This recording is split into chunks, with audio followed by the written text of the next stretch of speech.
கிறிஸ்துவுக்குள் அன்பான கர்த்தருடைய பிள்ளைகளே, இன்றைய வேத வசனமும் ஜெபமும்.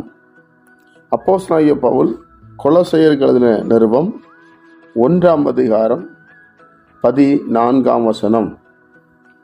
குமாரனாகிய அவருக்குள் அவருடைய இரத்தத்தினாலே பாவ மன்னிப்பாகிய மீட்பு நமக்கு உண்டாயிருக்கிறது. என் அன்பு கர்த்தருடைய பிள்ளைகளே, விலையேறப்பெற்ற மகிமையான ஒரு காரியத்தை அப்போஸ்தலனாகிய பவுல் பரிசுத்த ஆவியின் மூலமாக எழுதுகிறார். அவருடைய குமாரனாகிய இயேசு கிறிஸ்துவினால, அவருடைய இரத்தத்தினால நமக்கு பாவ மன்னிப்பு என்கிற நிச்சயம் இருக்கிறது என்று எழுதுகிறார். என்னுடைய பிள்ளைகளே, கிறிஸ்துவுக்குள்ளே வாழுகிற நாம் ஒவ்வொரு நாளும் சில வேளைகளிலே பாவத்தில் விழுந்து விடுகிறோம். கண்களின் இச்சை, ஜீவனத்தின் பெருமை, மாம்சத்தின் கிரியை, இப்படிப்பட்ட காரியத்தில்.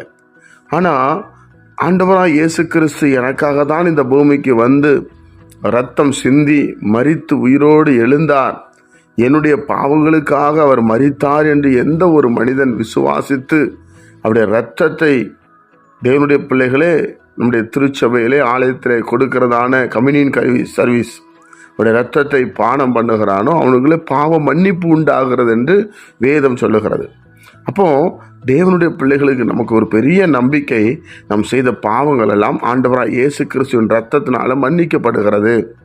இல்லைன்னா நம்ம பாவியாக மாறி விடுவோம் தேவனுடைய பிள்ளைகளை. அதனால தான் நம்ம ஜீவனோடு வாழ்ந்து கொண்டிருக்கிறோம்.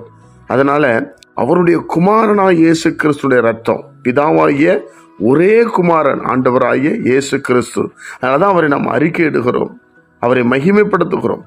அவருடைய இரத்தம் பாருங்க, நம்முடைய பாவங்களை கழுவி சுத்திகரிக்கிறதாம். தேவனுடைய பிள்ளைகளே, இது ஒரு இந்த வெளிப்பாடு வந்த உடனே நான் பாவி அல்ல, இயேசு எனக்காக ரத்த சிந்தி எனக்காக என்னை மீட்டார் என்கிற ஒரு பெரிய விசுவாசம் நமக்குள்ள வந்து விடுகிறது அல்லவா? அதனால அவருடைய ரத்தத்தை தினமும் தியானிப்போம். தேவனுடைய பிள்ளைகளே, நாம் இந்த உலகத்துக்குள்ளே வாழ்கிறோம். இந்த உலகம் அநீதி நிறைந்த உலகமாக இருக்கிறது. இந்த உலகத்தில் வாழ்கிற நாம் அவருடைய ரத்தத்தினால கழுவி சுத்திகரித்து கொண்டே இருப்போம். ஒரு நாள் இயேசு வருவார். வரும்போது நம்மளை அவரோடு இணைத்து கொள்வார். நாம் அவரோடு வாழ்வோம் தேவனுடைய பிள்ளைகளே.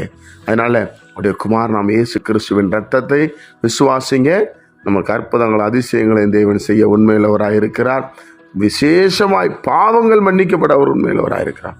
நம்முடைய எல்லா பாவம் மனசுல ஒரு பெரிய சமாதானம் வந்துடும். இயேசு பாவத்தை மன்னிச்சா.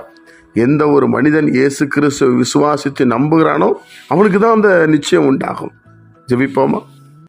பரிசுத்த பிதாவே, உம்முடைய குமாரன் இயேசுவின் நாமத்தில் வருகிறோம். இந்த காலை நேரத்தை எங்களுக்கு ஆசீர்வதித்து தாரும்.